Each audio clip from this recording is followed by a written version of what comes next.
Welcome back, all our 40K fanatics out there. Those of you just tuning in, we just wrapped up our game between the DeathWatch and the Tyranids with the final score, DeathWatch 53 to a Tyranid 100.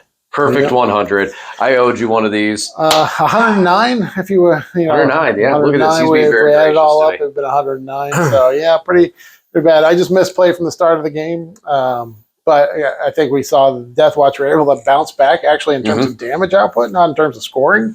Yep. Because by the end of the game, I actually had more points left on the table than you. But yeah, I did not. It's my mistake is I did not measure out your term one charges. Didn't measure out, asked enough questions. I thought the Gene Stealers would be the only term one charge threat. I thought I'd be able to mitigate that, but a lot of other stuff got in there. And it wasn't even necessarily, it wasn't necessarily the damage they did turn one in the charges.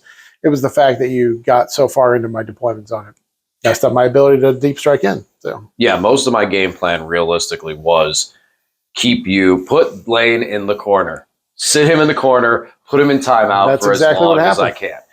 And by doing so, not let you get to being able to put a spore mine in a corner and start to put these frail units around the board for coverage, but you couldn't get to them. So the Termagants were able to just wander around and spread out and cover the field.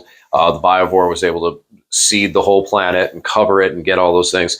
And then things like the Maw Lock, the Hive Tyrant Charge kept pushing that so much back that I wanted to continue for as long as I could, run up the scoreboard before the inevitable happened, which is like you said. The Swarm Lord got lucky and survived at the end, but you one command point, pick up your Terminators, you land, both my Gaunts go away, and the Biovore stays because he's in the corner. So at that point, yeah, now it turns around and I have nothing left. And that's what I knew would eventually happen once you got the wheels going.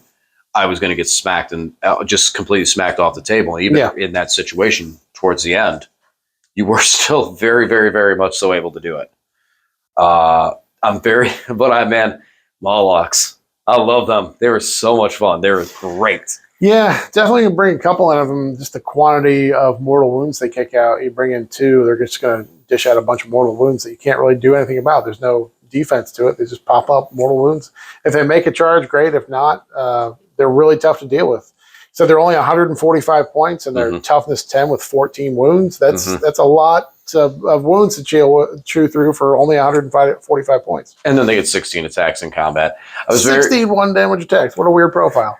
There's one time when I charged one of his guys. I charged the Watchmaster, and he had one wound left, and I had both of them. I was like, okay, I'm going to roll. And Lane's like, no, you're not rolling. You got 32 attacks between the two of them. It's enough. It's enough. Yeah, I was really impressed with them. They were fun, a lot of fun. They did well. Like the mortal wound damage, okay, it's hit or miss with it. But when it comes up and hits these things and just starts inching away that damage, that was really nice. Like the Rhino, they dropped it to 5 wounds with them coming up. And then I was able to charge and pick it up, with the Raveners, putting your kill team on the table so I could start whittling through it, because those kill teams were one of the biggest threats. More so being that Judicar. As we saw late in the game. You charged them with 4 units? 2 Maw Locks, 3 Raveners, and the Hive Tyrant. Yeah. Tyrant down, Ravener down, Maw Lock down. Now granted, the Maw Lock and the Hive Tyrant were already weakened, but it just smack. I was trying. What could you say at that point? And it still helped me keep that coverage. And like Lane said, and that was that reduced number of attacks, too. You had reduced my number of attacks, too. Yes. So all those Marines were only getting 2 attacks. Yeah, and I mean, it was more or less like Lane said. Just keep the coverage moving. I could have not charged with the Hive Tyrant, lost him in Lane's turn. But where's the fun in that?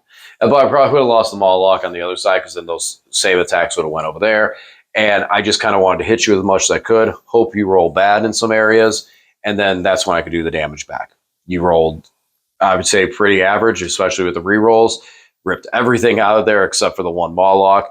He'd shoot through 4 Marines. I was disappointed that my Maw Locks didn't eat anyone today, because they have that 1 attack. No, they never got one of those. I don't think I ever have to make a save off of that. No. Between the hit and the wound, you never got a wound. I even CP rerolled one. Yeah. It was against the one I CP rerolled was against the Watchmaster. So I was like, okay, 50-50 shot. If I get this, then it's 4 up. He's infantry. It's dev wounds, 3 damage. Goodbye, Watchmaster. To get him off the table, failed it. So there was a reason. It wasn't just like, I want to eat a dude, even though I would totally spend a command point just to try and eat a dude. And I had 4 left at the end of the game. A lot of CP. That's one thing with this detachment. Like, there's the stratagems I really like. The other stratagems, like having to making you have to take a battle shock first to then get +1 to wound. I mean, the +1 to hit was nice on things like the Raveners, but making you take the battle shock was not really. It didn't really matter. I think I did get it one time with the Hive Tyrant, but then it didn't go through. I think he stuck all the saves. Yeah, I mean, you have a lot of battle shock shenanigans, so it's going to be swingy. Sometimes it works, sometimes it doesn't. Yep. But all in all, yeah, well, your list is going to definitely need to run again. I think, like you said, the Judicar on the table changes things. Yeah, I did not start him. I started him. I know I thought about starting him on the table, and I didn't. I definitely should have. Going second really killed me because it gave DJ 2 turns, essentially, to cover the table before I could bring anything in. So I should have started more on the table. The Judicar, definitely. Because that would have totally changed the game. As we saw late in the game, once he got out there, it was just, you didn't really have an answer for him other than your Hive Tyrant might have been able to get in there and precision him out. But no, it would definitely change the game. No, yeah, that's I agree. And because my big answer for things like that would definitely be the Swarm Lords, because then the Tyrant Guard can take the hits and keep them going, and then I could charge them with the Swarm Lords, because I have no range threat really, which is definitely a problem not having a range threat. But I mean, as long as I'm able to keep covering the board like this and keep the board pushed back, score my points and get out of here. And that's what this was. We got 100. We scored it. You could not stop engaging behind enemy lines. You had no time to deal with the spore mines at all. So I was able to just keep pop, and get those all back there. A couple stray models that are left alive from a squad end up scoring me engage or behind enemy lines. So there's a lot. There's a lot of just random stray models. Like the one Gene Stealer survives. Okay, he's behind enemy lines. Lictor here. Yeah, just little stuff like that. So all in all, I'm happy. I'm happy. Oh, and Mr. Winged Hive Tyrant, he's hanging out up here. Man, he really did some work today. Paroxysm, great power to be able to go -1 attack on the target. And then just I went Scything Talent, so 9 attacks. Worked out pretty well. Did kind of miss the 3 damage, but that's okay. The volume of attacks, I was really happy. More happy with that. So, all right. Any closing thoughts out of this one? I know there's not too much per se. Yeah.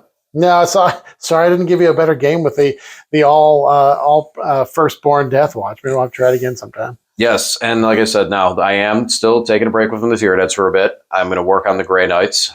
This list definitely does intrigue me, but like Lane and I talked about, there's 2 things. One, there's going to be some other matchup. I would need to run this into a lot of matchups for how this list runs in scoring points and some of the soft. Like, my units are very soft. They do scatter to the wind when you hit them. So this army would take quite a bit of practice for me to get ready, fully comfortable with. I feel still more comfortable with Grey Knights overall, and but I'm going to be working on some Tyranids a little bit. This is definitely a really interesting build that I would like to dive deeper into, just because it's kind of unique. It's got a little niche to it on how it scores points. So I like it. Not so bad. And I get to run Mawlocks, and I love Mawlocks. They're so much fun. So, all right, guys. Well, that's a wrap. As always, thanks for watching, and we'll talk to you again soon.